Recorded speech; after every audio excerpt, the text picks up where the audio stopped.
So some breaking news today. Really not shocking. Not all breaking news is shocking news, that's for sure. But several Georgia players declaring today that they intend to play in the NFL.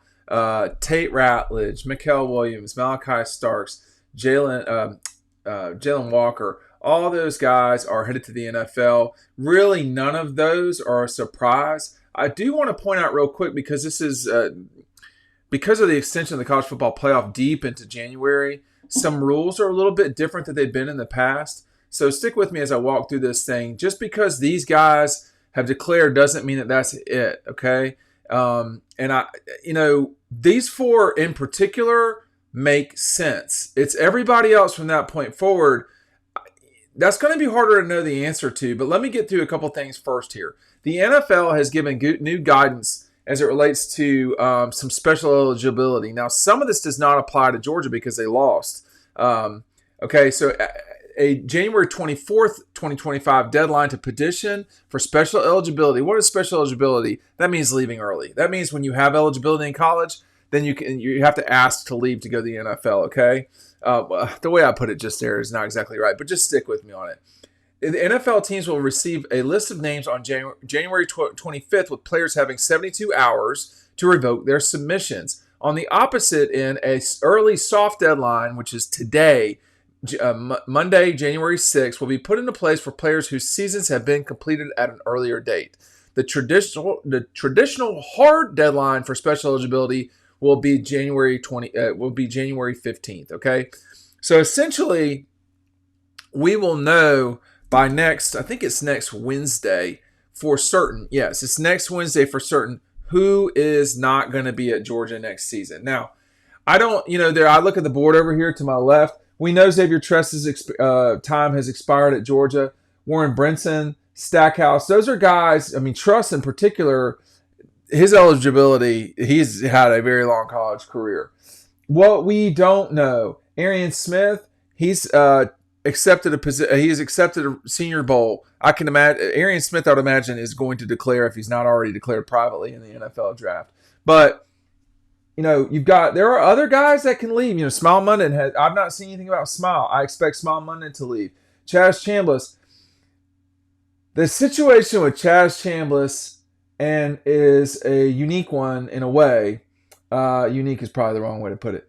Chaz Chambliss, because of what's going on in the NCAA and the possibility that you have a fifth year to play, he could stick around at Georgia one more year in theory. That assumes he wants to. That's my understanding, at least. So if he wants to, I'm not speaking for Chaz here. So there's a lot of wiggle room here in a way for reporters. We don't. This is not as cut and dry as it used to be. Let me just say this too, for people who are curious about the Colby Young situation. Colby Young has a legal. Let's assume, just for this, I don't assume anything, but for the sake of argument, let's assume Colby Young does not have a conviction or there's no more legal trouble. He was a junior college kid, if I'm not mistaken, so his eligibility is affected by the Vanderbilt quarterbacks situation too. So there's all sorts of madness here that's going on all at once. I don't know. It can be quite confusing, to be honest with you, at times. And he was, Colby Young was at Lackawanna, which is a community college. So that year of eligibility may not go against him in the future. Just my opinion, that should not be the way that we do this. It should be 4 years of college and take it from there. But the NCAA is getting sued left and right and losing for whatever reason. No judgments there. I'm just saying that's what's going on. So I would still stay steady and hold on to see it. Just looking at the board here, like in particular, we know Carson. I should have mentioned Carson, but that happened a while ago. I should have mentioned. I don't know what's going to happen with Trevor Etienne. I don't know. I mean, he may well go. He may not go. I'm not sure. I don't know the answer to that. It certainly makes sense for him to stay if he'd like to. Like with Tate, I don't. Jalen Walker, Tate, Mikael Williams, none of these guys, Malachi, they don't benefit from sticking around, okay? Tate played 21, got hurt, 22, 23, 24. These guys played 4 seasons of college football. And he got here, I think, in 20. So there's no real reason for Tate Ratledge to stick around, A, in terms of longevity. B, if your stock, this is his career. I'm talking about Tate, but this is everybody's career. When it's time to go and maximize the value that you have, it's time to go, period. But there are guys, again, I say Etienne. I don't know what's going on with Etienne. Delp, he could leave. I don't expect him to leave. Dylan Bell, he could leave. I don't expect him to leave. You've got Broderick Robinson. Well, he's been hurt in the running back situation. Fairchild. There's no one else that sort of jumps out that can leave that would. Brett Thorson, that's a good question. I think now coming off an injury, that might not be as obvious an answer that he would be able to leave so quick. But I could make the argument that he should go to the NFL, but now with the injury, I would not be as eager to make that argument, I guess you could say. So there's a lot of moving parts today. There will be more. I will admit my grasp of this is not what it once was because of the way that, the notion that a junior college player could get extra years of eligibility because they, that doesn't count as college. It's junior college, but whatever. The rules are the rules now. And then you have also, as it relates to this alleged 5th year of eligibility, Chaz Chambliss can't forget Chaz Chambliss. Anyone in a position like that, it's kind of hard to make that decision right now with a decision that could be coming in the spring. He's not going to be able to. I would imagine he would have to leave almost. But I'm just saying that's out there right now.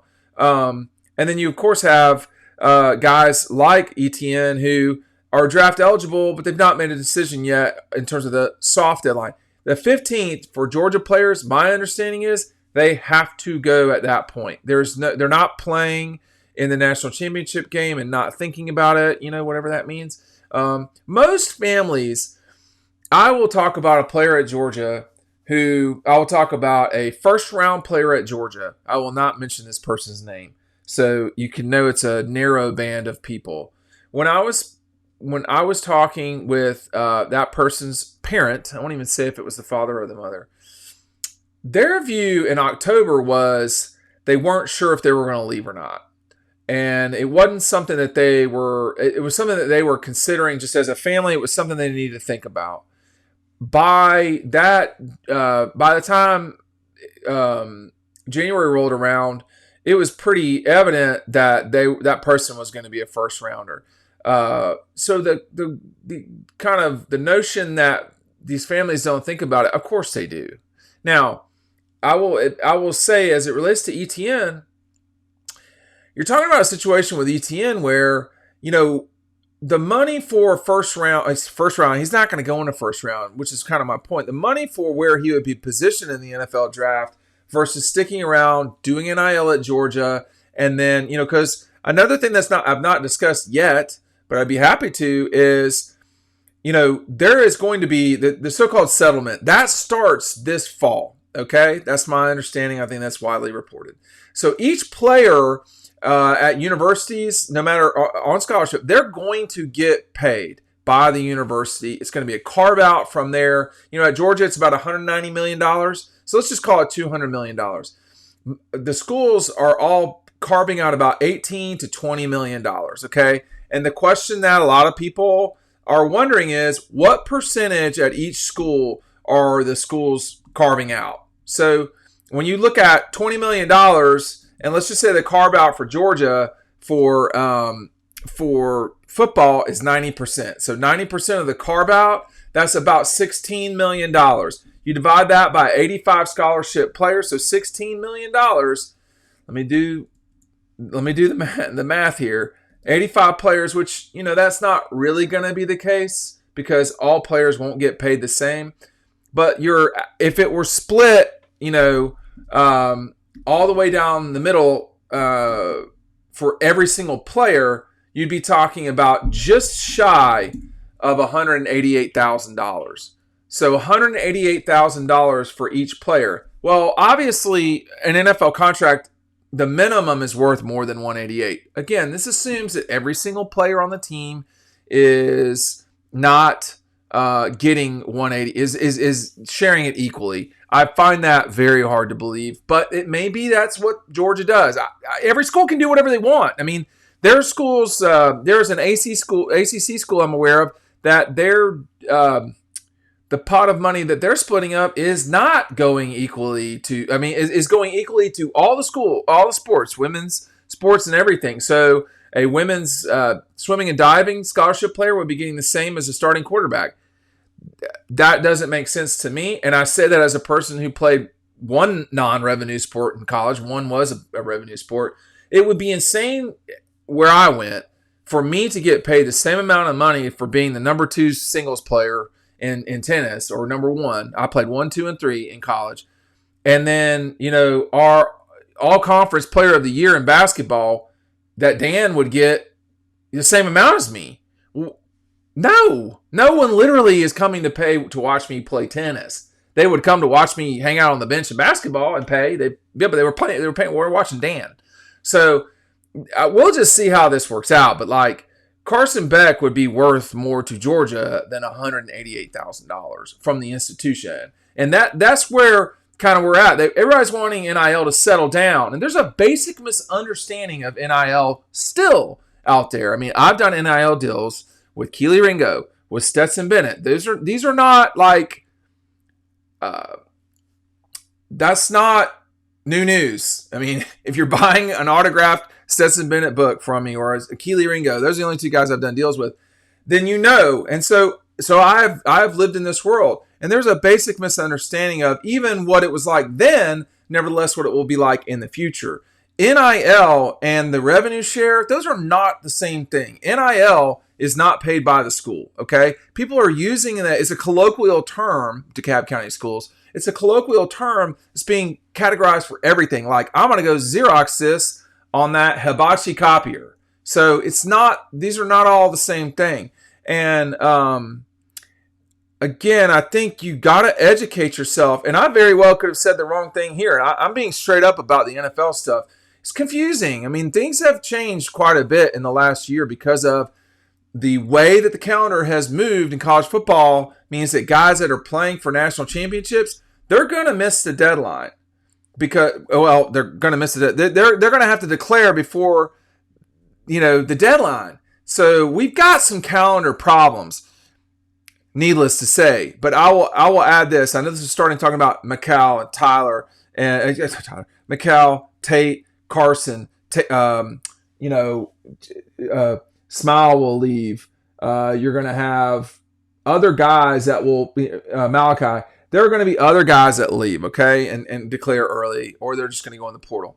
But what we will never have in college football is a calendar that the NFL has. The NFL has a way to do things that is not necessarily predicated on the colleges. The colleges, because they are such a confederacy, for lack of a better term, because they are a confederation, they are not like the SEC is different than the ACC. And, when Georgia's calendar starts for academics is not the same as when Stanford starts. You still have people on the semester, on the quarter system. You have people going from semester to quarter. So it is a whole mess. And it's getting better a little bit, but, signing day being a couple of days before Christmas, we've never asked Kirby. I don't know if Kirby has answered a question about his signing day class because he's either not been available or we're in the midst of, finals or a college football playoff appearance at Sugar Bowl. So, and meanwhile, by the way, they're signing those kids, a top 3 class or whatever it is. We got a calendar problem. And now I don't have a calendar problem, although my wife's not pumped up about it. We don't have a calendar problem. College football has a calendar problem. And, by the time Texas or Ohio State wins the national championship, in theory, those guys will be in school for 2 or 3 weeks. So, sorry about ranting there, but I'm trying to explain to y'all slowly how this works, and it's a lot all at once. Because if you consider an NFL, that means you also have to consider this, that, or the other. Anyway, thanks for watching, and we'll see you on the next video.